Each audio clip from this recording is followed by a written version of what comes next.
Alrighty. Alright, and away we go. Hello, everybody, Hell yeah. and welcome to episode 59 of Shoot the Breeze, a chill interview and a chill time all around for you and me. I am your host, HeavyDivider, and alongside me here is a very, very old friend I've known for quite some time on hand. Even when we had like a 2-year gap, just separate ways here and there, it's nice to be able to catch up again and know that you're still around on hand here. But my guest for tonight... Yeah. My guest for tonight is a very good model maker, content creator, as well as an overall pretty much fun streamer to interact and talk to on hand. My guest for tonight is Curio. Welcome on in. Hi. Hi. What's up, man? It's good to be here. It's good to be hanging out. Yeah, it's good to be able to hang out as when we get a chance here and there for the most part. But let me go and ask you the first question right now, and that question is, how the hell did we meet? Oh my. All right. Well, I mean, those 7DS days, right? Back in the day. So, so you and I, so this is ancient history. But Heavy and I were in the 7 Deadly Sins. It was a social community back in late 2017, early 2018, kind of stretching out into 2019 to some extent, but not really. And it was like the first social like group that I was ever a part of. And on the internet, I've been in social groups otherwise, but it was like the first internet social group that I've ever been a part of. And we just kind of bumped into each other, right? Like, I mean, that was like, met hundreds of people there, and there aren't many of them that I still talk to, but obviously we do still. Yeah, it's one of those things where you get a chance to talk to everybody from time to time. Once you get a chance to see them again here and there, just catch up and see how they're doing.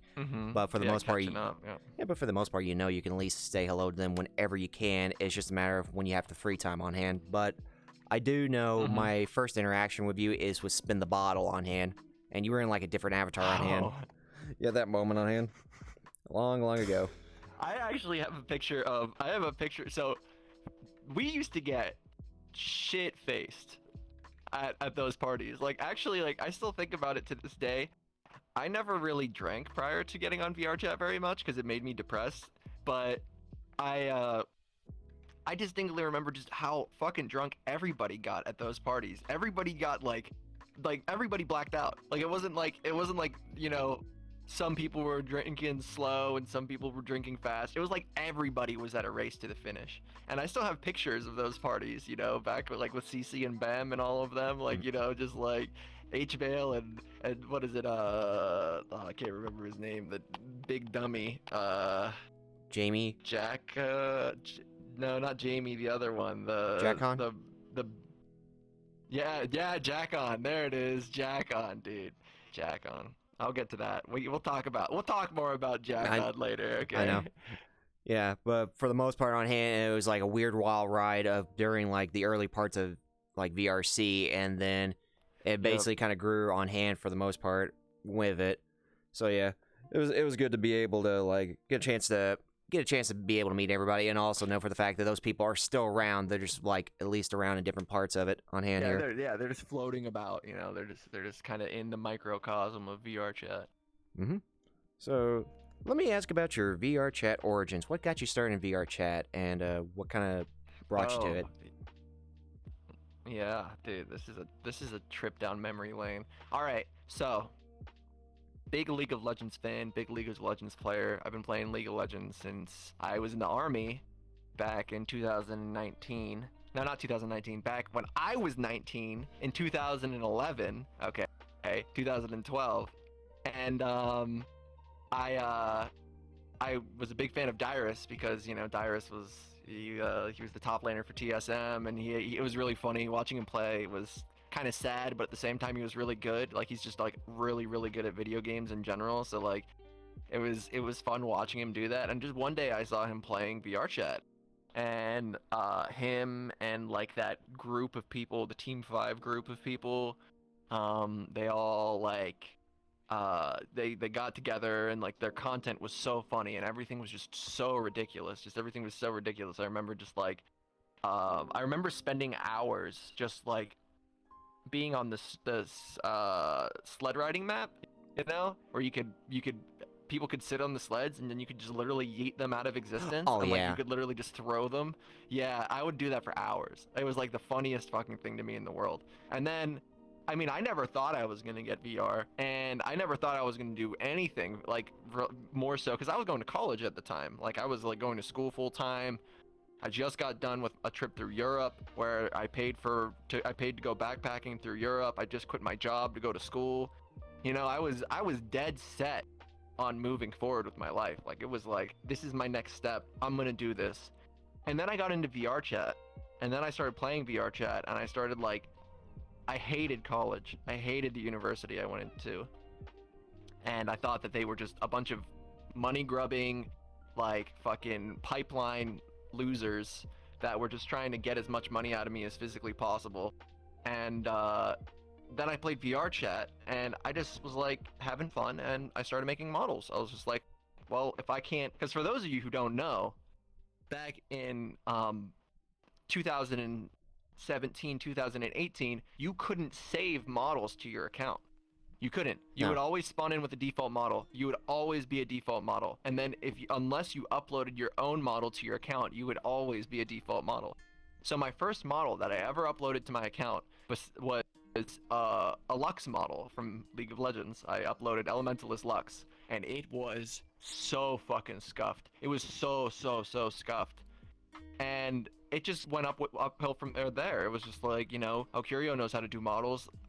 Get him to do a model for you, or you know, like just Curio makes OCs. Oh, have him make you an OC or something like that. And it was just like from there on, I was just the necessity of having somebody in the group who could make models, and having such a large group of people around me who needed models just made it so people would pay me to do models. And it just so happened at the time that I had no money whatsoever. Literally I was so broke that I couldn't afford my heating bill.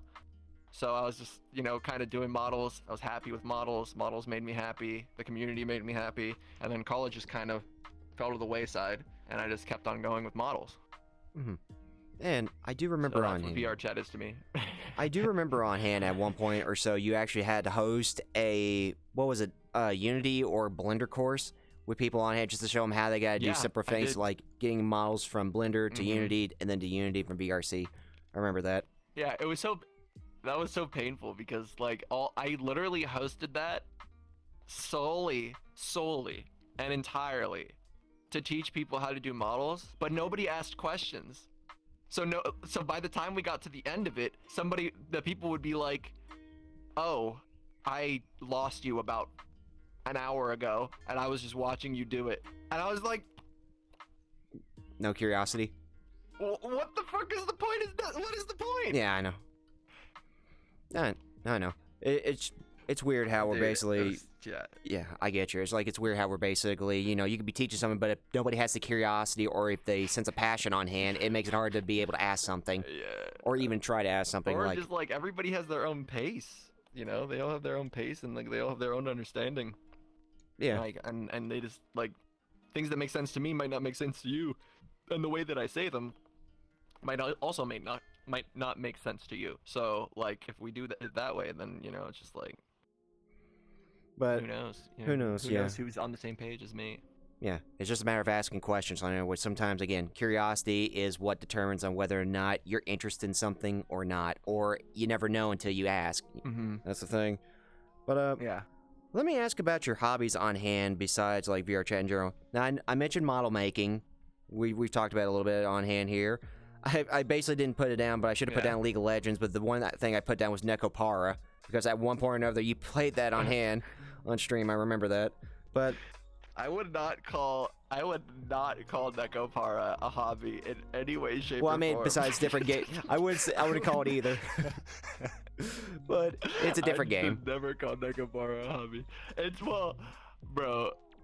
Okay, Nekopara is anime girls. I guess if we're gonna talk about a hobby, we're gonna put it into a passion or a pursuit or whatever, something that I would invest my time into on the side. Then anime girls, sure, because anime girls in general it's a lot more.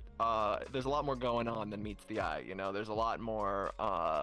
There's a lot more like design. Like, you look at an anime girl and you think to yourself, oh, she's cute, but you don't think to yourself about all the time and energy and, you know, thought process and just the development of the character that they are and like what they're trying to convey. Like all of these things are, every single character, it's like a mascot. They go through a lot of different iterations and different development steps in order to give you the end product that you're seeing. So a lot of people don't really even think about that, but for me, that's always been something that's been super interesting, where it's like you can show me an anime girl that, like a designed one, like a corporate level anime girl, like a VTuber or something, and I can list out to you all of the things that the person was going for when they designed them, because there's just, with anime, it's very, very clear that there are tropes and there are just, design choices that you just see over and over and over again. There's recurring things that are meant to have a specific reasoning. The one I always say is, what do you think about, there's an anime girl and she has twin tails. What do you think? There's really only two options, right? Yeah, two options on that. They're young or they're stuck up. That's like the two things. And sometimes both. Twin tails equals either young or stuck up. Like you don't have a grown anime girl like a mom with twin tails. Like you just don't do that. That's not common. It's not. So developmentally speaking, if you decide to put twin tails onto your model or your character, you're going to have that effect. Also, then there's the drill curls, and the drill curls are a different thing. But that's besides the point. What's important is that usually, most of the time, twin tails are either you're young or you're stuck up, and then every single thing, all of them, has a specific. Obviously they have different levels of impact, but each of them has a reason for the way that they are. For example, red eyes can either mean emotional, unhinged, fiery. Like it's not just like you don't have like a character that has red eyes or unnatural even, because unnatural as in like an albino. I'm not saying that albino, they're very natural, but it's like, not. Yeah, it's a rarity. Normal. Yeah, it's a rarity, exactly. And then that's a design choice. But then that's when they go into purple, because purple can do that, but better, because nobody has purple eyes anyways. So it makes it easier to grab that unnatural state. So so that's basically, that's one of my hobbies is character design in general.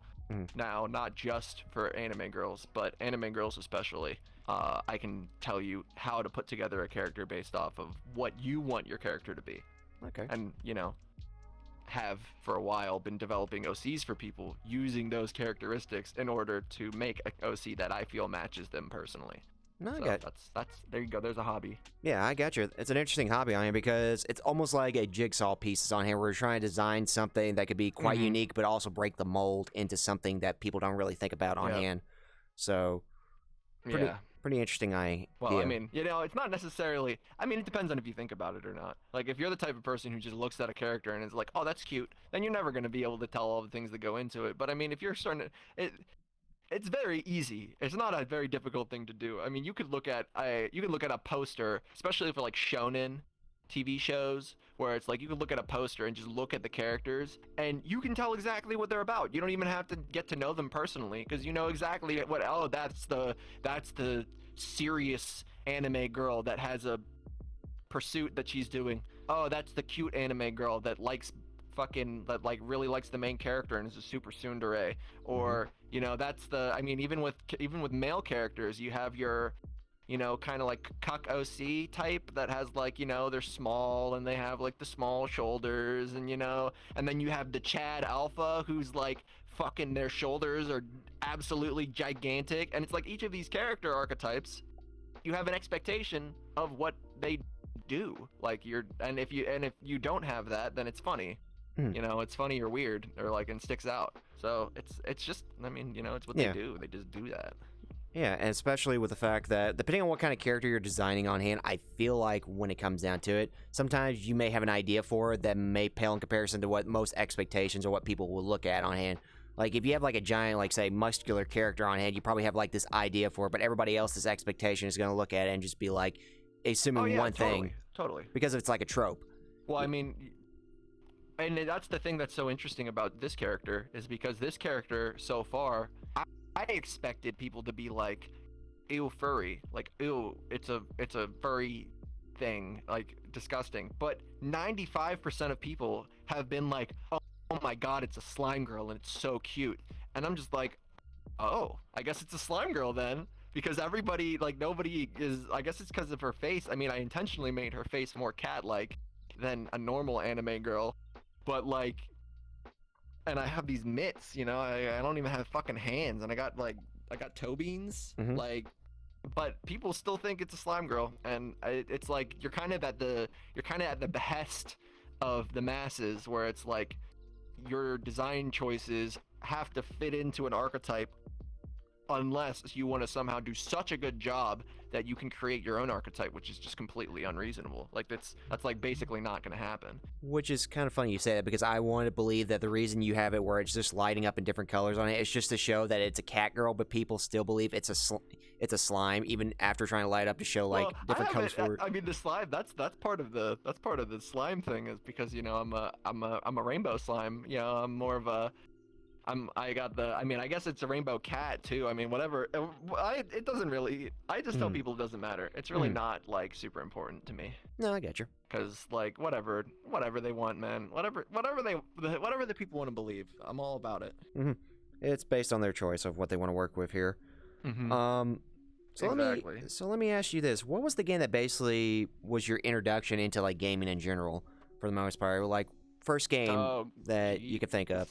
Well, first game. Yeah, like when you were starting out young on hand. I'm gonna give this a multi-part answer, because this is a multi-part. You know, there's a lot going on in this question. All right, if we're gonna go back, all the way back, you know, we grew up. We had NES, but my mom threw it away because my mom is crazy.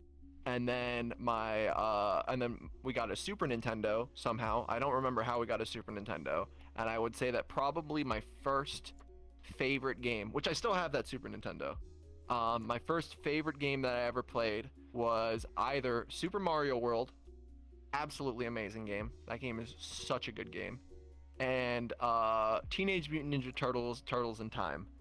That was another really, really good game. And those games were we didn't have a lot, you know, growing up. Like, my dad was the one who would try to make us happy. My mom would never try to make us happy. So as time went on, we ended up getting a N64, and we got what game did we play? We played a lot of Mario Kart on N64, but it wasn't super popular. Going into the GameCube, and then that was around the time, you know, that was just before the Xbox 360 came out, and we played a lot of Super Smash Bros. Melee.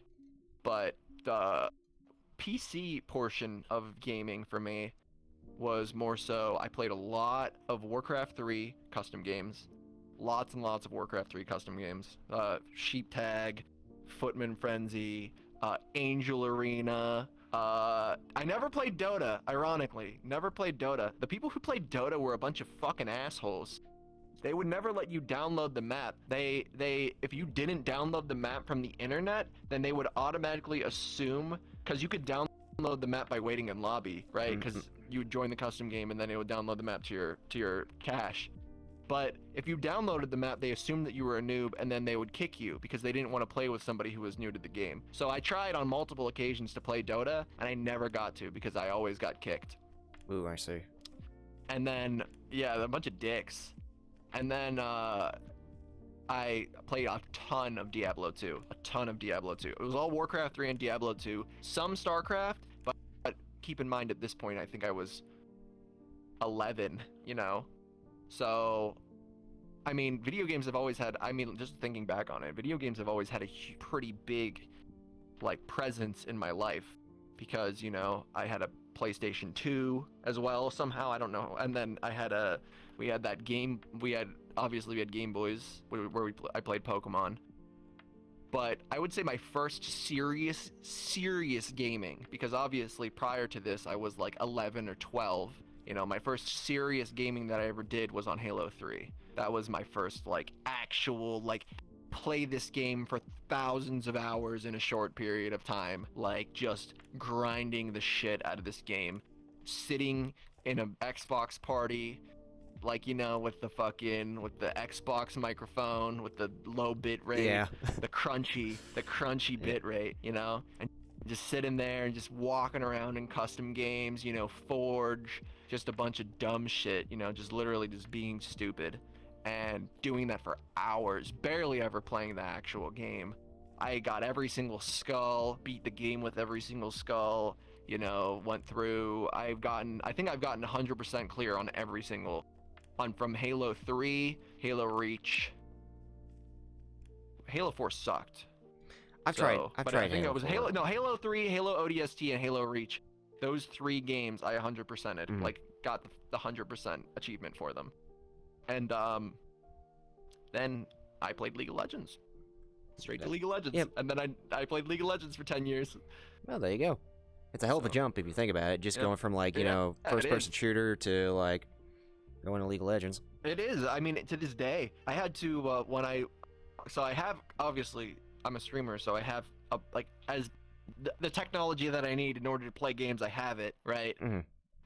So I have a controller, and at one point I had to decide that it wasn't worth my time anymore to play games on the controller, because I'm not playing games on controller all the time anymore. So all it's doing is it's making me worse at mouse and keyboard, because it's better to just specialize in one of them, right?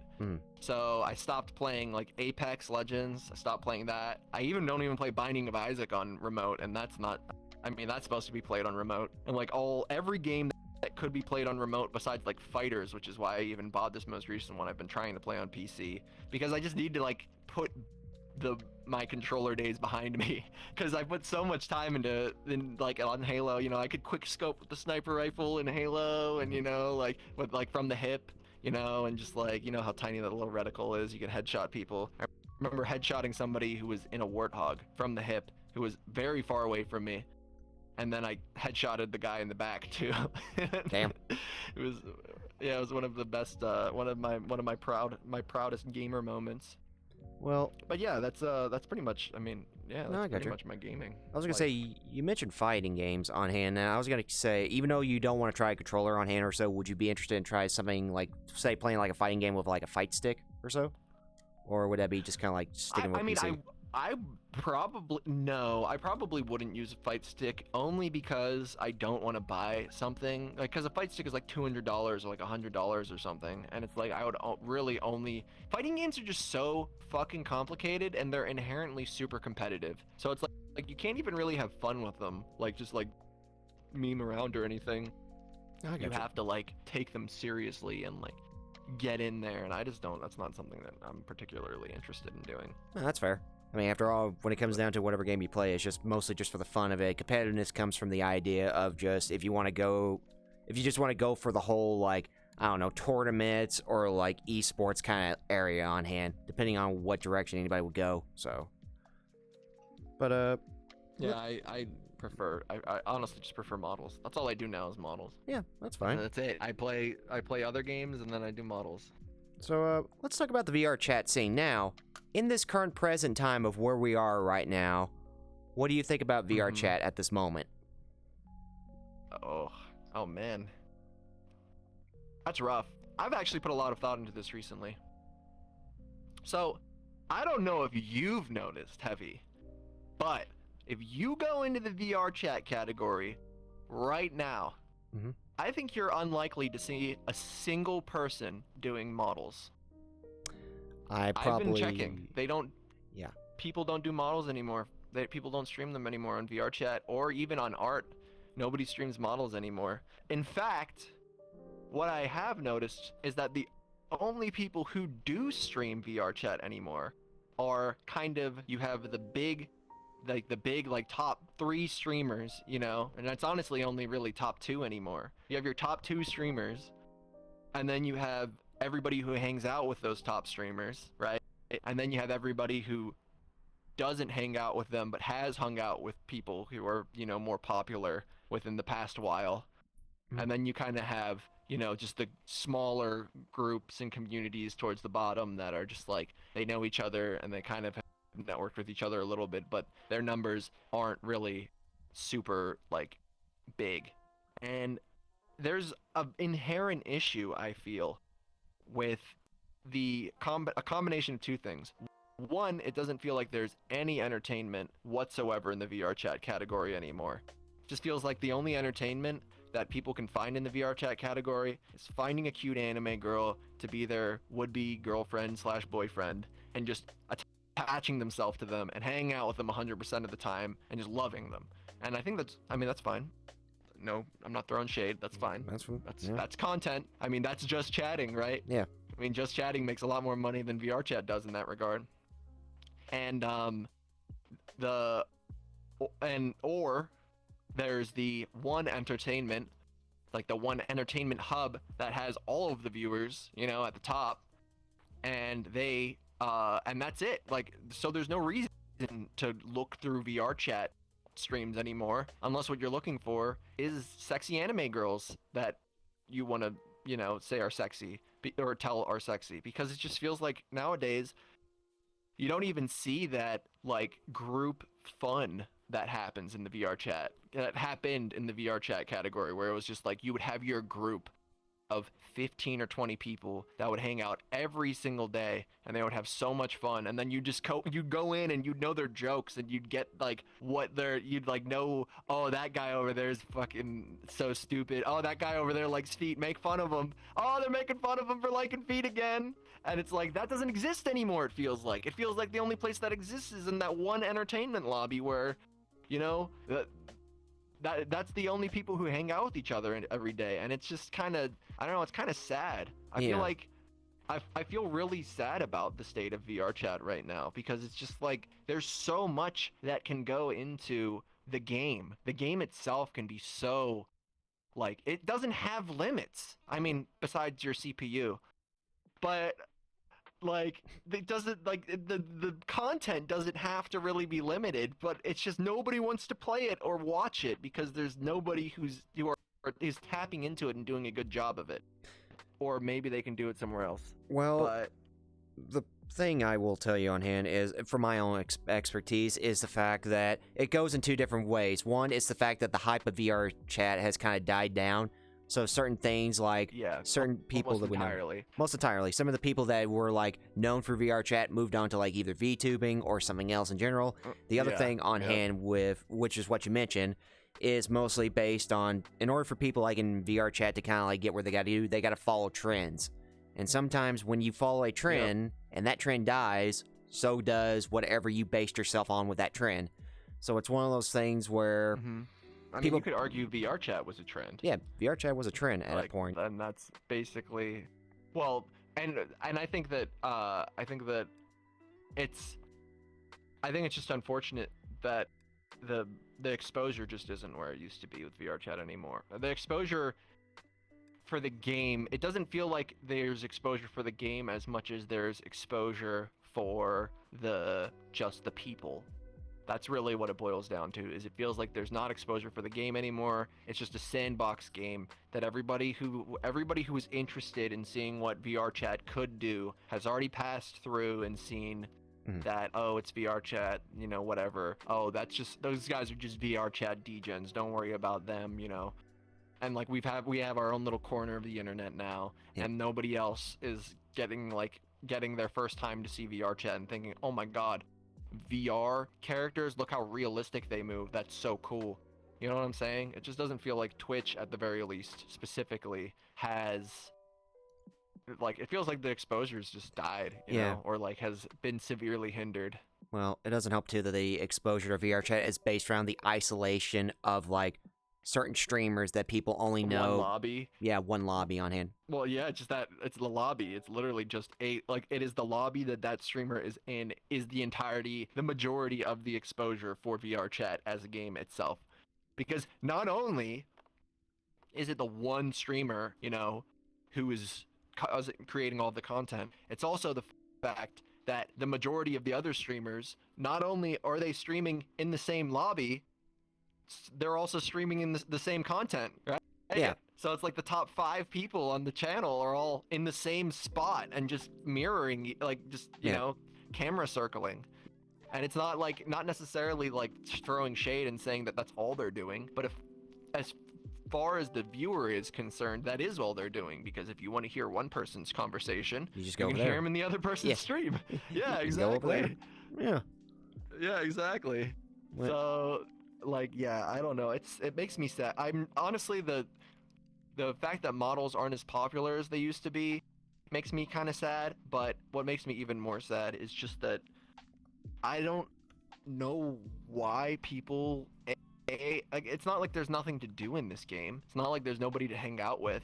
It just seems like if you want to have viewers, you go to that one place, and if you already have viewers, you go to that one place, and you just don't try to do anything on your own, or don't try to. And I guess that's just the crux of a social game, right? Yeah. Where it's like, you're playing a social game, I mean, you got to be social, right? Yeah, pretty much you got to be social on hand, or try to, like, think a little bit outside the box of exactly what other people don't seem to do on hand. Because the one thing I've noticed on hand, which we talked about this a little bit too, is the fact that, especially from what I've learned and what me and a few of my friends learned, is the fact that public lobbies, especially with the hype died down for the most part, public lobbies have kind of changed to where they're more relaxed on hand, to where that if you want to grow a community or so, now's a good opportunity to basically go interact with people in public lobbies on hand, or socialize, get the chance to know more people now. Just get to know people. Yeah, now's a good opportunity to do that. I mean, well, that requires you to be a fun person. Yeah. And I'm not really, I wouldn't consider myself a particularly fun person.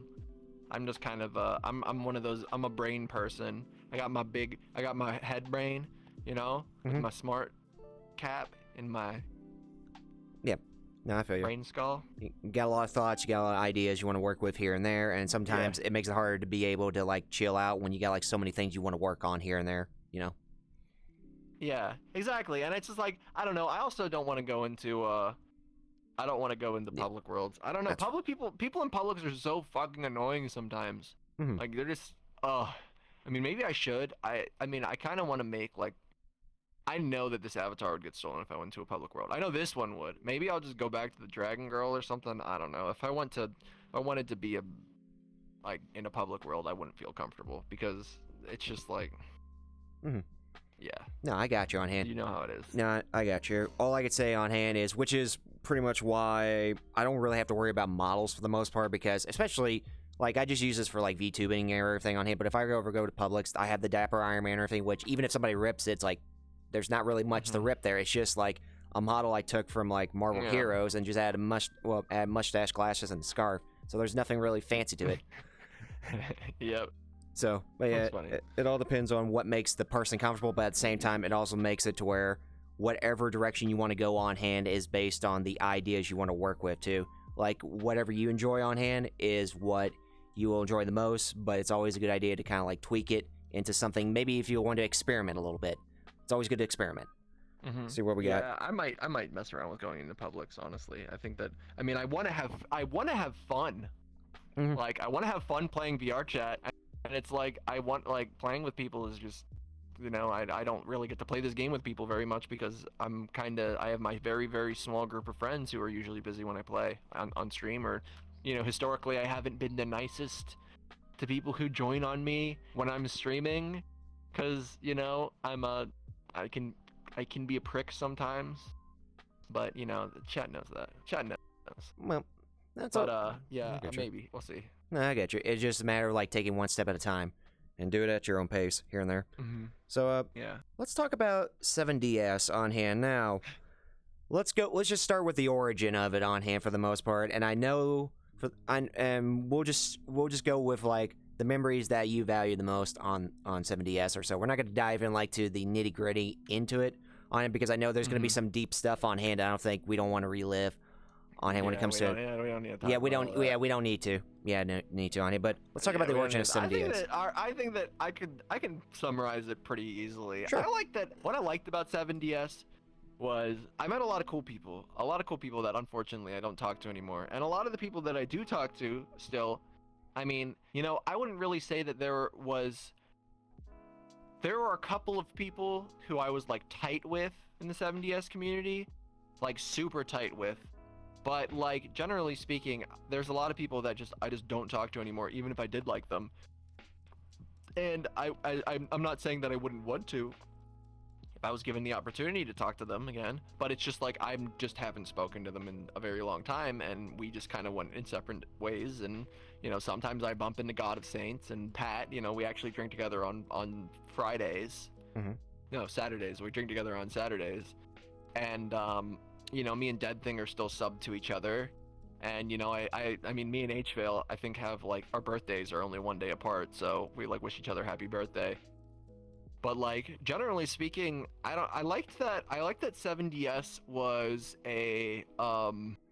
like a social place where everybody could kind of just get to know each other, get to bring their friends in, hang out with each other, have big parties. We had our own little brand and our own little identity that we had as a community. But ultimately, I think that it was kind of the fact that we got too big for what we stood for in the first place that ripped us apart. Yeah. Because, it was like, originally it was just us having a tight friend group where everybody was welcome to join in, and that we did stuff on weekends or whatever. That kind of turned into, a bunch of different friend groups under one name that kind of ended up just, we ripping apart at one point, just kind of splitting. Yeah. So, I mean, I liked 7DS. Seven Deadly Sins is the name of it. Was the name of the group that we were both a part of back in 2018, the beginning of 2018. Mm-hmm. And where I got started streaming and where I got affiliate from, and same here. Then accused of being a terrible person, amongst other things. No, I got you. Man, good times. Usually when it comes down to it on hand, which I could just think off the top of my head of where everybody is for the most part, everybody's kind of moved on. Well, the thing about it, when you said that 7DS got a little bit too big on hand, especially for what it is, it's mostly because everybody else, it's one of those things where you hung out with everybody on hand most of the time on hand, but at sometimes or so, when you were beginning like to stream on hand, or when I began to stream on hand or so, we wanted to try to like create our own thing here and there. Like, when it comes to like communities, or just like try our own thing on hand that would be outside of 7DS. That way it could be something that, we didn't want to rely on, like, we didn't want to rely on the help of I didn't start streaming and get away from 7DS. No, I know. I got started streaming because people in 7DS told me they wanted to watch me do models, and that's why I started streaming. I was like, all right, well, I'll stream myself doing models, because we had a bunch of people there who were streamers. And then when I got more popular than they did, they got super salty about it, and I was just like, well, I mean, what the fuck do you want me to do? I'm doing models, and not a lot of people do it, and I'm getting hosted by Bem, who does models too, so like, what do you want? And then yeah, then it went downhill from there. You know what's funny? CC and Bim and you got started streaming from the exact same thing by doing models, actually. Yeah. Mm-hmm. That's CC's I mean, Bem stopped streaming in general, and CC doesn't do models anymore. In fact, CC stopped doing models, like I think like 2 or 3 months in. He stopped doing models pretty quick. He got hosted by a lot of people and just stopped doing models. He just started streaming himself being a thick dragon girl. Yeah. Squats for cash, baby. Easy clap.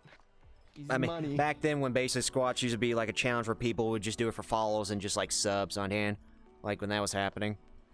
Yeah. I mean, I feel like they still do it. It's just not as. I mean.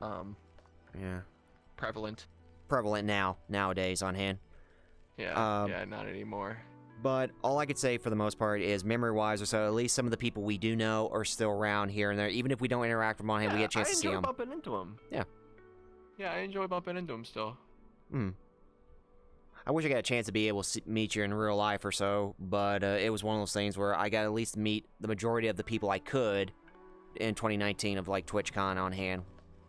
So, but hey, like I said, good memories. It was nice. It was good. It was good. It was a good addition. It was a good addition. Good addition on hand, but good memories that we could take with us, and just know for the fact we could at least cherish on hand. So there's that. And hey, we never forget on how we started, but we always cherish what we had in the end with it, So there's that. But let me ask about being a content creator on your side or so. What is it like being a content creator, or like trying to create stuff on hand that you enjoy or try to maintain for what you envision and want to grow as? Oh, it's hard. I think hard is the best word for it. Usually is.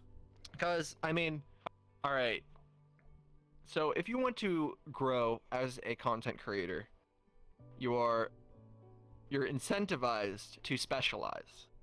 You want to be a specific type of content creator. You want to find your niche. I'm sure you've heard that a million times. Mm-hmm. You want to find your niche, and then you want to do a real, and the most important part is not finding that niche. It's finding your niche specifically and doing a better job of everybody else who is in that niche.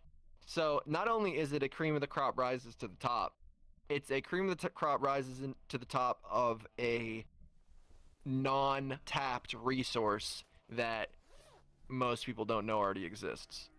So that it's just it's like a roll of the dice isn't even close to describing it, because you need to find something.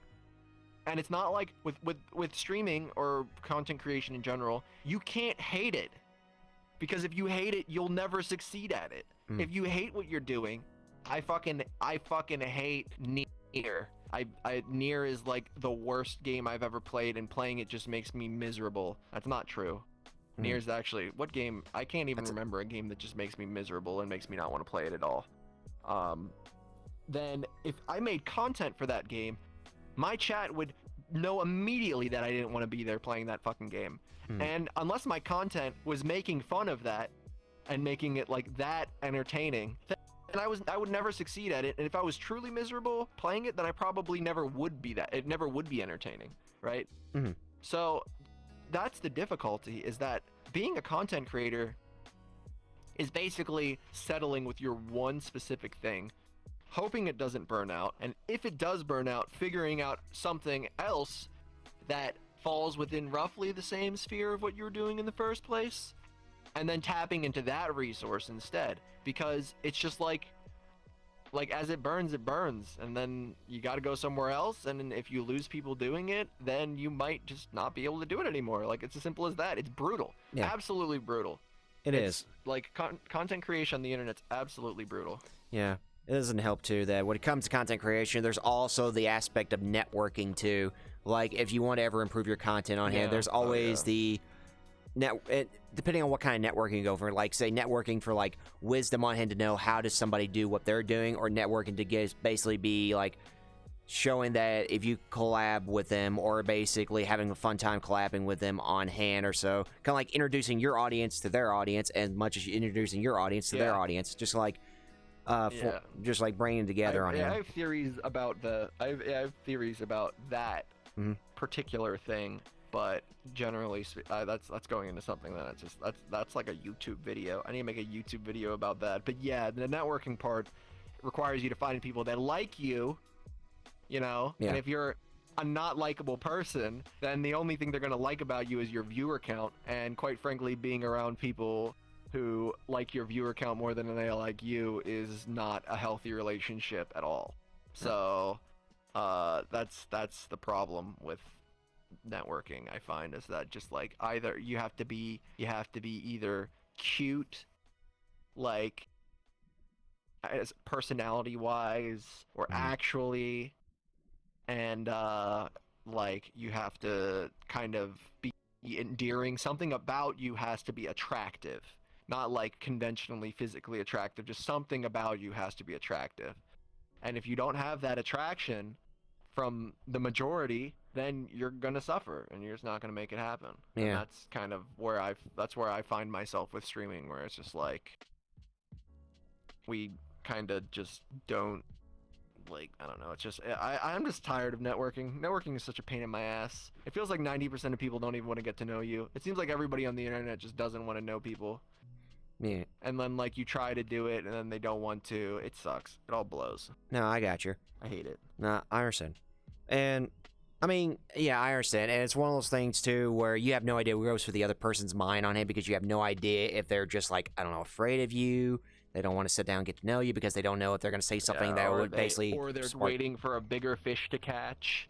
Another one that people tend to do is like there's the people who, why would I host a 30 viewer streamer when I can host a 70 viewer streamer, and if I get hosted back by the 70 viewer streamer, then I'll grow my channel. And it's just like, oh my god, that's not how it works, but I'm not going to explain that to you because I don't want to. Yeah, don't want to start to you. Don't want to start like a debate that basically it's hard to kind of jab the point across of exactly what you're trying to explain. Yeah, it's not my job. It's not my job to explain it to you. So, but let me ask you to turn this around on hand. Let me ask about any funny or memorable moments that come to your mind on hand. Be it like when I say this on hand, like if you close your eyes and just think, what will be a good moment that comes to your mind on hand that you can just constantly remember? In 2018, yeah, 2018 when we all went to DreamHack, right? And like the boys flew in from overseas, and we had the UK boys and the EU boys, and we all had like this big house. And oh my god, that was probably one of the most fun times I've had in my entire life. That entire thing was just wild because like we had, well, that's what I was talking about, like Jack-On, where Jack-On came to America and was like, we're gonna show you boys how we British drink, and then got so fucking drunk and just threw up all over the house. Jesus. And then like I was, dude, it just like literally not okay. Like that's how drunk he got. It was not okay. It was an Airbnb, dude. Like he threw up all over this Airbnb house. And we went to fucking Schlitterbahn. We went to the water park. And I was tripping on acid the entire time. Oh my god. Dude, you do not know what being content is until you are tripping while on a mile-long lazy river. Jesus. That's it. That's what being content feels like, man. You're just there. You're just living the flow, And that's great. That's awesome. I love that. Probably didn't help too. And it was just, that all was just so funny. No, I was gonna say it probably didn't help too that when you were tripping on acid or so for the most part, especially going down a lazy river. I don't think it helped that if you turned over and looked at the river, it's like multicolored on hand here. Oh, it was beautiful. It was beautiful. Everything was beautiful. It was a wonderful day in Texas. It was hot. It was just my temperature. I wasn't burning alive, which was great. Oh Jesus. Now you're good now. You're good. I'm back. And everything was great. Everything was just great. So I loved it. It was fantastic. But yeah, that's probably one of my best memories just in VRChat in general, is just going down to San Jose. Ironically, TwitchCon was not nearly as good. TwitchCon 2019 was terrible. It was terrible. Wait, you were the worst. Wait, you were at 2019? No, I was at 2018. 2018. Okay. I couldn't go to 2019. Yeah, I couldn't go to 2019. That's when my sister got married in 2019. I even fundraised to go, and then I learned that my sister's wedding was that day. Sucked. No, I got you on hand. I mean, because I remember you and I having this conversation on hand, like back then before I even went down there, and you were just telling me, like, just let me know up on hand what I need to make sure to keep an eye on, and basically stuff that I need to avoid on hand while going down to like San Diego at that time, which I don't even think it was at San Diego that first time for 2018. I could be wrong. I wasn't. Remember. I mean, there was. Yeah, I don't know. I can't remember. No. It was fun though. I mean, it was good. Yeah, it was alright. Yeah, it was fun. It was kind of. I mean, you gotta watch out for the fact that one of your fucking friends is gonna rent a literal shack as your Airbnb. That was pretty cool. Oh, I remember that. Okay, yeah, I remember that. I'm not gonna dive into that, but I just remember that on hand. Yeah, that was great. But let me ask you this question. So, with everything that we talked about, and basically from your start to where we are now or so, what is the motivation that keeps you going? Like, what motivates you to do what you do? I feel like sometimes I feel like I'm running to something. Sometimes I feel like I'm running from something. But the I worked, so I was in the military.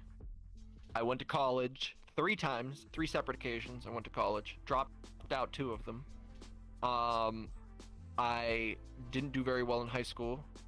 I've always been a rebel, you know. I've never liked being told what to do. And I worked a full-time job for 2 years, which I did relatively successful and had a nice steady income. And I can tell you that I hated every moment of that. I hated it. I hated all of it. I didn't know what happiness was until I started streaming. So I just want to keep streaming, man. I want to stream forever. I never want to stop. I want to stream, and I want to have a car. I want to have like an apartment or a house. I want to have something my own. I want to have success. That's what keeps me going. I just want to be successful. I don't even care about having belongings. I just want to live a life where I do what I love. That's it. That's what keeps me going. The idea that maybe one day I'll get to those greener pastures where I can just fucking stop worrying about it and stop worrying about getting money and stop worrying about what I'm going to do when I retire and stop worrying about all that bullshit. I just want to be successful. That's why I'm doing anything instead of just dying.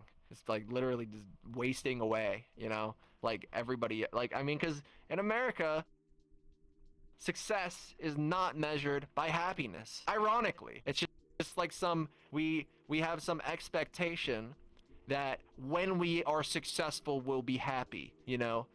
But that's not true. That's not inherently true, because success is measured by money. That's the entirety of success is measured by money. So you'll have people who work their entire life away trying to find success and not trying to find happiness. And they get there. They have their house, they have their car, they have their kids, they're sending their kids to college, they have their wife, you know? And they have a fucking empty hole in their heart because they never found the thing that makes them happy. And that is, I am doing the opposite. I found the thing that made me happy, and now I'm trying to be successful in that. And it doesn't, you know, we're doing our best. That's really it. That's the only thing we can ever do in life is just do our best and appreciate what we have as we keep going along the way here, because I guarantee you, you know, if you look back where you first started to where you are now, you could basically just say, you know, I've come a long way. Like, I have this, and I was able to, like, make this while keep going. No matter how far I've come, I was able to do this, you know? Just be appreciative of what you have. I mean, I guess you could say that. I mean, I suppose so. I mean, put it this way, and that's true. Appreciation is an important word. Appreciation is very important. You gotta remember to appreciate it, because you always gotta appreciate it. You can't not appreciate it. It's the little wonders. Because it is, in the end, it's what makes you happy, right? It's the little wonders. Like, if you're, Yeah, little wonders on hand. So, yes. Yeah. There you go. But it's a little wonders on hand. And hey, put it this way. With what you have now, the more you keep doing what you're doing on hand, imagine what you're going to have as time keeps going by or so, depending on what direction you want to go. Just know that it could keep getting bigger and bigger. It's just a matter of time. Hopefully. Yeah. Here's praying. Here's hoping. Yeah, here's hoping. The biggest obstacle in life is patience. We all move our... Yeah, it's true. You can say that again. Yeah, trust me. But yeah. I know the feeling. I know that feeling on hand. So, got some different topics on. I know it. So we got some different topics on hand here, but one thing I mentioned on hand about about VRChat Scene.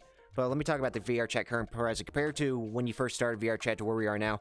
What are some of the things you're glad that VRChat has changed over time compared to some of the things that you wish VRChat has not changed at all? Like, it could be security, it could be... Avatar 3.0 is pretty cool. It could be that.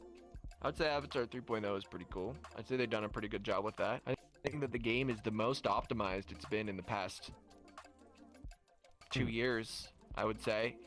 I mean, I feel like avatars have gotten less optimized in the past 2 years, but the game is doing roughly as good as it was before, if not better, with them, even though they're fucking absolute garbage fires.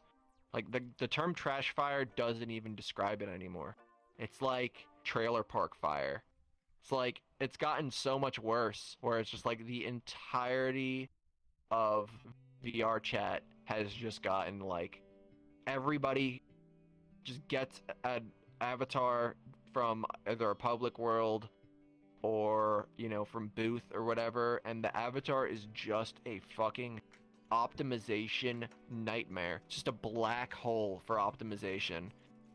And it's so bad. Everybody has them. You can have a lobby with 45 people in it, and then you can have a lobby with 8 people in it, and there would be the same amount of lag. Like, that's how bad it is now. But I don't think that that's their fault. I think that that's the fact that people there is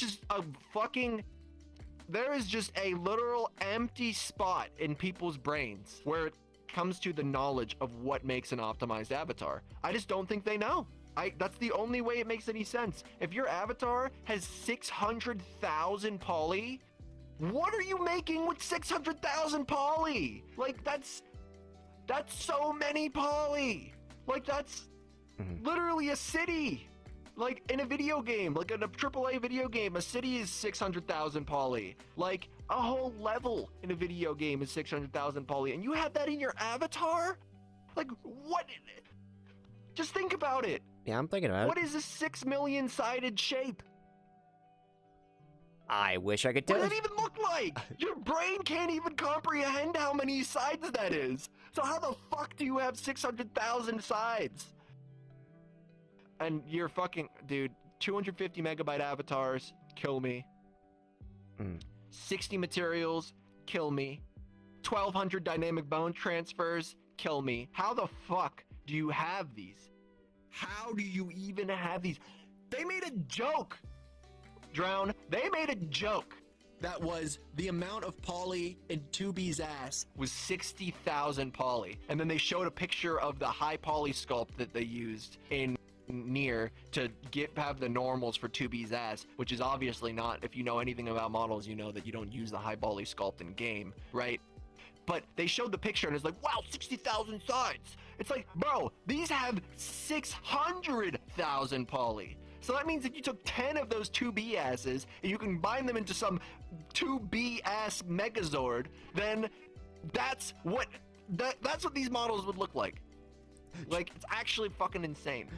Actually mind-boggling. Don't get me started. No, I got you. I was just I just had a visual in my head. No, I'm not gonna get you started. I was gonna say I just had a vision in my head. It was just like Dragon Ball Z fusion of like two cheeks combined together, just fusion, ha. Yeah, fusion, dude. Honestly, I got you. Dude, 10 times. Good lord. 20B, exactly. No, I got you, dude. I swear to fucking God, dude. But things about this game that piss me off, I can talk about all day. Number one, I can't stand the fact that this fucking game is so slow to do literally anything. They released the camera in 2018, and they said when they released the camera, just hold on, we're gonna give you a much better camera in 6 months or so. The summer update. We're gonna give it to you in the summer update of 2019, right? 3 years later, still don't have the fucking camera update. We get these little bits and bobs for this fucking, one of the most garbage. This game literally exists to be filmed. That is what makes VRChat a game that still has any relevance whatsoever. And their fucking camera is literally like a kid's toy. It's like it's like a little, it's like, I'm surprised the screen even works. Like, they could just have a picture of a screen on there, and they have these little buttons that make fucking animal noises when you press them, and it would be just as in-depth as the fucking VRChat camera is. It's garbage. Everybody, like, the people in the game are making things to make it less garbage. So, like, it's just actually, they're so bad at making new things, and it's just crazy how slow they are at making new things. They're so slow at making new things that people are making entirely new games faster than they are making this fucking game better, because like now we have like Chill Out VR and Neos VR and all the other fucking games that, you know, are basically effectively the same thing as VRChat, and you know they're never going to be successful because VRChat's never going to fuck up so much that everybody's going to be like, yeah, I'm out of here. I'm going to Chill Out VR and take in out there. But the sad thing is that they're doing such a better job. They're doing such a better job, but it doesn't matter because everybody's on fucking VRChat because fucking VRChat's the most popular one. God help me. It's like Facebook. Fuck Facebook. I got you. I got you on hand. I mean, I could dive more into it on him, but for the right now, I'll leave that where it is because I don't want to basically keep opening up that giant big can of worms on him for you because I know there's probably going to be a lot more that you got to say. You don't want to ask me about what I don't like. No, I know. If you ask me about what I don't like, I got an answer for you. Nah, that's fine. I know, brutal honesty. That's how I see it. Like, I know you're not going to hold back on it at all. Yeah, no, I'm not. But, no, I'm not. But, I will say, on hand, is there anything you looking forward towards, like, be it anything you've got coming up or like anything like say I don't know, maybe game wise or anything you got planned? I'm excited for the Avatar Dynamics update. Have you seen anything about that? No, I have not actually. I haven't been keeping up with the Avatar Dynamics update actually looks super cool. It's there's like a short 4-minute video if you want to watch it. But basically all it is it's a like they go over and it's like they show that you can grab bone chains, you can grab people's hair as it were, and like you can allow people permission to access your toggles. So obviously every single thing is basically oh Jesus, yeah, every single thing is basically, the question is whether or not people are going to immediately use it for something lewd, which they definitely are, but it's still pretty cool, and I'm excited for it because it seems like it's going to be pretty sweet. Yeah, See, Arco, remember what I said? I told you, Arco has an issue with he can't handle watching avatars like bend and break in ways, and it's like, I'm like, bro, you can't watch VRChat then because it happens all the time. That's like literally one of VRChat's things is you lose tracking, you just gone. I mean, explode, get pulled off into like, you ever see the scene in the movies where like somebody gets grabbed and then they're like getting scratched along the ground as they get pulled into the darkness? That's like that's exactly what happens with VRChat when you lose your tracking. Yeah, or a moment where then you just pop right back and you might be a different person. Yeah, or a moment in time where it's be like, gotta go, my plant needs me or so, and just get yanked all the way up into the sky. My people need me. Away they go. It gets worse and worse. But I've got a curveball to throw your way on him because everybody's got a different answer to this. But it's a 3-part question to it. Let's talk about let's talk about anime. Oh God. Let's talk about anime. Okay. 3-part question on it. So first things first. When I say the word anime, what's the first series that comes to your mind? The first series that comes to my mind? Yeah, like immediately pops in your head. Oh man. I honestly, when you say the word anime, I get filled with a feeling of dread. I get filled with an actual, like, legitimate, like, it feels like somebody grabs my heart and pulls it down. Because, I just, like, swear to God, anime is just, like... There's your little bit up. It's self-inflicted. It's self-inflicted. Because I only watch bad anime intentionally. Because I like bad anime and it makes me smile. And I can't invest myself into good anime because it's just too much effort. But beyond that, it's just like, oh my God, like I just can't watch anime and be excited about it. I can't be excited about anime. I'm not excited about anime. Okay. I've been watching Yu-Gi-Oh! 5Ds, right? Card games on motorcycles, right? This man, yesterday, I was watching, blew my mind, okay? This man, the bad guy, he was dueling this guy, right? And he took out a sword, okay? He drew his sword. All right, card games on motorcycles. This is the future. Yep. So he has a sword for some reason. He takes out his sword, and he turns it over, and he Excaliburs it into the sword slot on his motorcycle. There's a sword slot on his motorcycle. So he puts the sword into the sword slot like a key, right? Yep. He floats up into the air, right? And his junk, his crotch area splits apart, and it turns out he has robo legs, and his robo legs transform and turns into a key where he attaches himself and combines with his motorcycle and his sword turns into a dueling table. So this man literally combines with his motorcycle while he's dueling. Jeez. The main character, and it's like, why? And what did I just witness?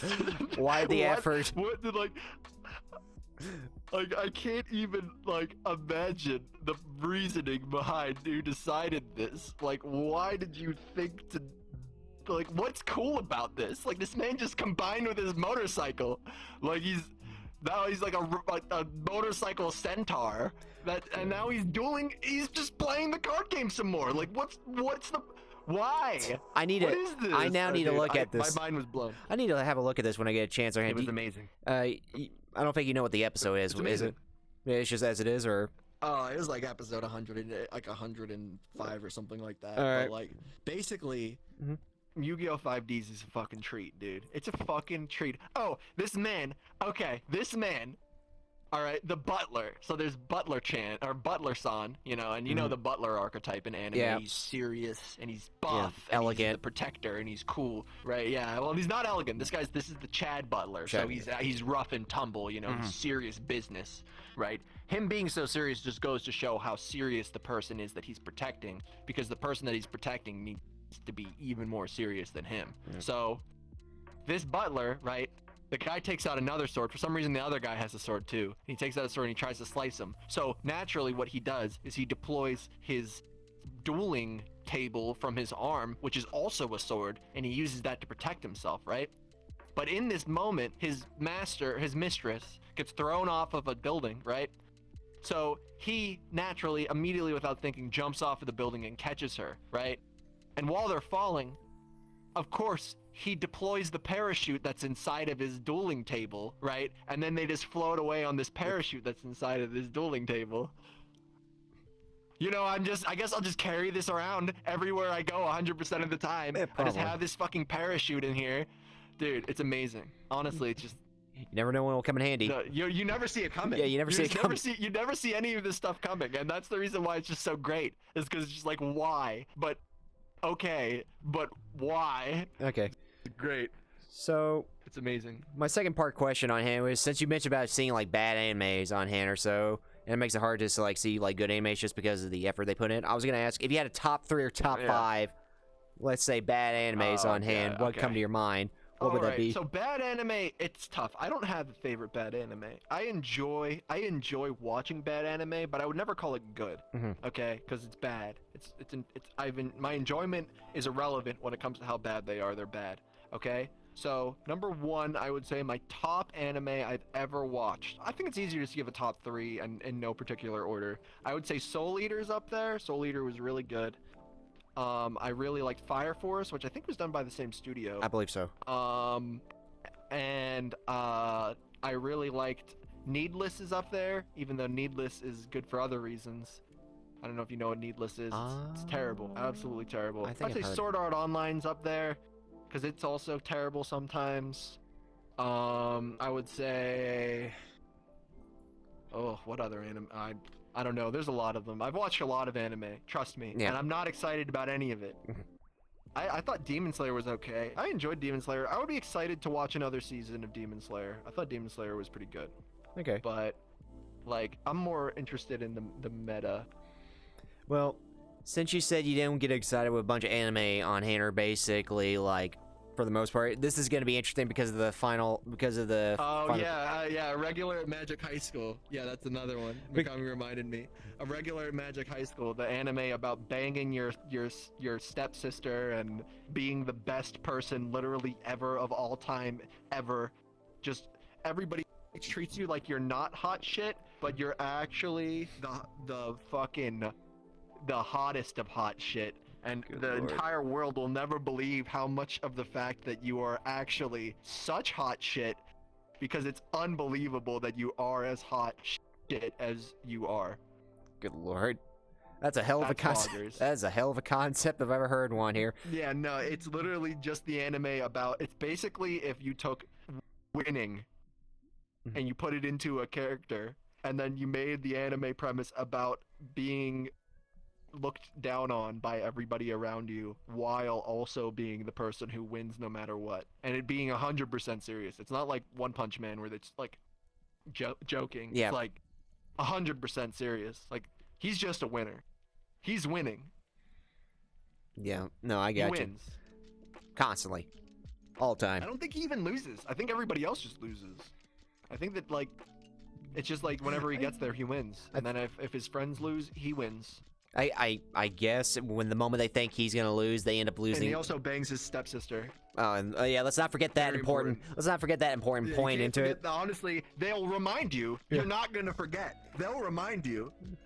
But they will indeed remind you when his bitch stepsister, his little asshole stepsister, is such a bitch to literally everyone, and then she's like, I'm gonna fucking cream just being by this person, and it's just like, bro, like I'm not interested in this. And then they're like, but if this person doesn't recognize me, then what am I gonna do? And then it goes on for like 15 more minutes, and then he's like, I'll fuck you, baby, but first I need to show the world that I'm the best. And then he goes off and he wins for a while. It's just like terrible. I know you gotta watch it. You gotta watch it. I know you gotta watch it just to see it on hand, but it's like, good God. And since you mentioned about all this thing on hand, the final question to that topic was going to be, what is the anime that hits you close to home? And I already know what the answer probably is going to be from you for this, but I'm curious. Oh man, I don't even know. I mean, Needless hits me pretty close to home. Definitely not a regular Magic High School. Most certainly not that. That anime, I wouldn't bring that anime close to my family. I wouldn't bring that anime anywhere near my family. But Needless, on the other hand, is there anybody here in chat who's watched Needless? Is there anybody? I've heard the name, but I never got a chance to watch it. Nobody's ever watched Needless before. Dude, Needless is... I watched it when I was... keep in mind, I watched it when I was 16 or 17. So my like, identification of anime might have changed. But Needless is basically just degeneracy. Absolute You know, like the part about anime that is never really spoken about, but it's always there, where it's like panty shots and like fucking big titty angles and, you know, jiggle and all that other bullshit that they have just kind of in anime that we don't talk about. Needless talks about it. Let's just say that. Needless is basically as much about that as it is about anything else. And it's fucking hilarious. It's like High School of the Dead. Or High School DX. Like High School Dead. Yep. It's just, they don't care. Yeah, they're not gonna hide it. The one scene that I will always remember forever is the scene where they have an entire dialogue between one person and three other people who are on the other side of the room, between the one person's legs, with just, you know, like, it's just like from behind them, and you can just see the panties are the top of the screen, and then like you can see each person in the distance talking to them, and it's like, instead of having it, you know, be over the shoulder, it's like under the ass. It's amazing. No. It's like, the people who did this have a sense of humor for sure. Yeah, just sense of humor and just work with it. There's one episode completely dedicated to fan service. Completely. The episode is the three girls that are like bad guys or something. They're getting their clothes blown off. That's the entirety of the episode. They just keep on going they go into like a labyrinth, and there's just traps everywhere, and each of the traps blows off some of their clothes, and then they just get, that's it. That's the episode. It's a good time. Needless. Yep. All right. Well, that's something I'm gonna have to. The voice actor for the main character voiced Dio. Oh. So if you that's gonna like make it better. Dio from it's gonna make it even better. Well, there you go. Well, I'm gonna put that down on my anime bucket list when I get a chance. So, my last question. Yeah, you should watch it before you die. My last question on hand here, and I'm gonna bring this camera over to you on hand, because that way it can be lined up here. But basically, my last question on hand is, and I gotta get you lined up here. There we go. Lined up on here is basically, what are your goals and dreams? And at best, what is the best advice you could ever give to anybody? I'm gonna let you have center stage for this. Okay. My goal is to become the greatest slime cat of all time. Alrighty. I was gonna say, okay, well, that was quick. No, I mean, I just want to. Hey, I want to make models. I want to look at anime chicks, and get better at what I do. That's it. And bring chat along for the ride. Isn't that right, chat? You little bastards. Bop, bop. You like that? You little shits. I was gonna say, is there any advice you can ever pass along to them on hand that you can give that you know the best of? Oh yeah. All right, man. If you don't, I've been saying it for years. I'm gonna keep on saying it. If you don't find happiness, nobody is gonna give it to you. Okay. That's from experience. Okay, I got you. I got you on keep hand. looking. Yeah, keep looking on hand. Here, let me bring this back up here. And before we call it on hand for the interview on hand, is there, everybody in chat, is there any questions you would like to ask Curio on hand here? You would like to ask him on hand?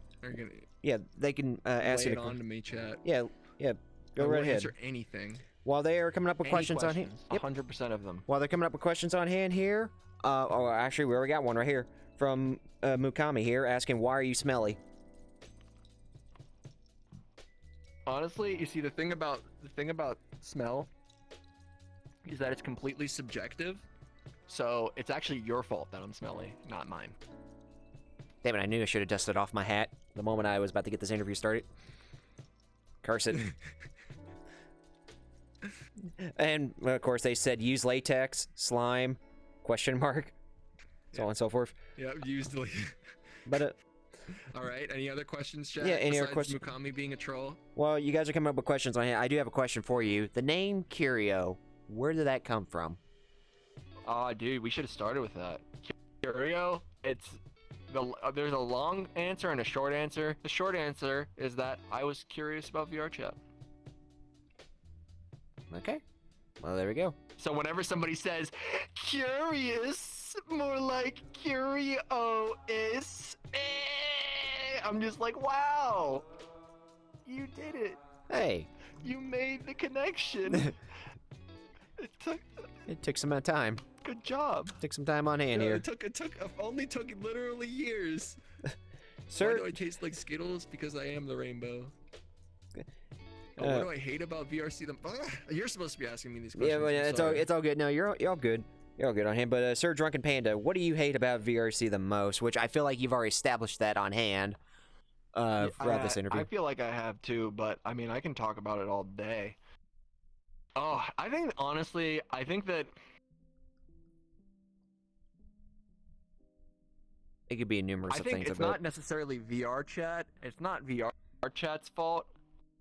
But the type of person that plays VRChat is the thing I hate most about VRChat. It seems like the type of person who's drawn to VRChat is just, there's always the person who, like the people who stick here, the people who like stay here forever are the ones who are just like, they're not the best type of person or the best person. It seems like the type of person who plays VRChat is the one who is in some way socially inept, or, is kind of arrogant. You have your arrogant people as well. You have there's just like the type of person who sticks to VRChat. Not the type of person that just comes through, sees what it has to offer, and then moves on. The type of person that stays here is, in my opinion, not the best type of person. And I think that has really been starting to show itself in VRChat recently, where it's just like, the only people who are still here, I just don't think are the best people. Like, all the good people are gone. No, I got you. I got you on hand. But what I love about VRChat, oh wait, you're supposed to ask me that. But I think it's a good continuation. Yeah, it's a good continuation on it. But before we do that, Nylon was going to ask, why do you taste like Skittles? To which I'm not going to question on how that came about, but I'm just going to assume. I don't taste like Skittles. Well, there you go. You're wrong. You see, there's a problem, is that taste is completely subjective, so that means it's your fault that I taste like Skittles, not mine. Alright guys, well, there you go. I guess it's our fault. But yeah, Drunken Panda was also going to ask, too, what do you love the most on hand? I think it's in the continuation of that. Mukami. I think that Mukami is a great place. That's why I said it's not VRChat's fault. that's why I'm saying that's not VRChat's fault. It's more so just the people who stay here after increasing their social skills and then just being like, I referred to them. I used to refer to them as nerd queens, because nerd queens are just like the type of person who, I mean, this is gonna be, I'm gonna have to figure out a better way to phrase this, but the original definition of what I considered a nerd queen was the type of girl who, when they're not really even that attractive, right? They're just a girl, and then they get on the internet and they get surrounded by a bunch of guys, and the guys are all thirsty and they haven't talked to a girl in years, and they put her on a platform, right? They put her on a pedestal, and they give her compliments, they give her money, they give her attention, they give her everything. They fucking throw themselves at her, right? And then the girl starts getting arrogant, and she starts taking it for granted, and she starts treating people like they're beneath her, right? And that right there, that entire thing basically feels like a large percentage of the people that I interact with on a day-to-day basis in VRChat are just the people who have been propped up over and over and over again and legitimately feel like they're special and legitimately feel like they're better than other people. And those are the ones that I'm talking about with VRChat, where it's just like, those are the ones who I just don't like dealing with them. But I would assume I would assume it have to do with, like, when you're propped up on this on hand, you don't want to come down from that feeling, and just like, well, you need integrity of character. When you're in that situation, you need to have integrity of character. You need to remember who you are. You need to remember why you are where you're at. You need to remember that these people who are being the way that they are to you are people too, and they deserve to be treated that way, and everybody deserves to be treated that way. Just because they're nice to you doesn't make them like expendable or disposable, or just like, it makes them they should be appreciated, and they should be reminded that you love them and whatever. You don't just throw them aside. But then there are the people who just disposable friendships, they're just like, whatever, I'll replace you with somebody else who's as crazy about me as you are. And it just seems like that's a lot of the bigger streamers on VRChat are that way. Yeah, where inadvertently they've gotten to that point where it's just like, that's just kind of how they are, and it sucks. No, I got you on here. Let me see this. Sorry, I was just looking at what Makami was saying on hand here, but I also see Nylon's question saying, just gonna keep the fact that you say I am the rainbow Humbaka quote, I guess. I see that's a quote, or like, is that a question too? I don't. It's feels like both. I think that's a quote. Quote, okay. Quote on hand here. But the biggest fear for me, there's making a mistake. Well, Mukami's just talking about how they got over their social anxiety through VRChat, and I think I would go so far as to say that I also got through my social anxiety through VRChat, but I still have it to a pretty large degree. Yeah. I don't like big parties full of lots of people and all that stuff, and it only makes it worse when I can't physically look at them because they're so fucking laggy. No. And then their avatars are usually scuffed and they don't look good, and I just want to die. So that's the reason why I'm not very social in VRChat anymore, is just because it just doesn't feel like, it feels like nowadays for me to find somebody that I legitimately like and want to hang out with and be friends with in VRChat, it just seems like it's so much more hard to do, difficult than it used to be. Yeah, it's just so much more difficult. No, I got you.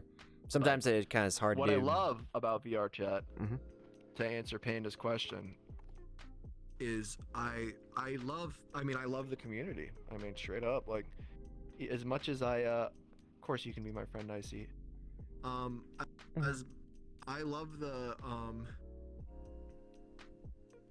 community, I love the people that it has brought to me effectively. I mean, like, for lack of a better word, I mean, I think we found each other, but the people that I've met through VRChat are indispensable and have kind of shaped these past few years of my life and made it better, made the entirety of my life better. Like, have given me memories that I'll never forget, and that's what I love about VRChat. And I also love avatars and anime girls. Yeah. Thick anime girls, swimsuits.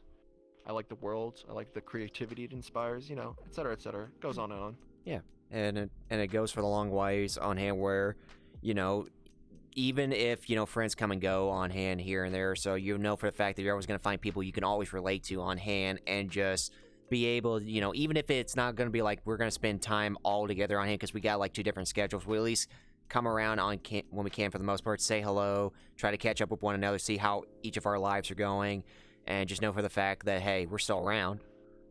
We're still around on hand, like, even if we are busy. So, there's that. Yep. Yeah. Yep, it's true. Yep, there you go. The friendships never really go away. They just kind of fall in the background. Fall in the background, but they always come back in when they get a chance to. That's the thing.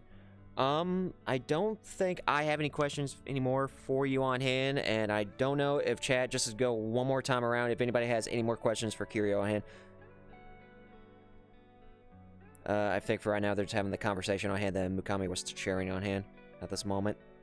But I will say for the most part, and I'm just gonna say this from me to you on hand.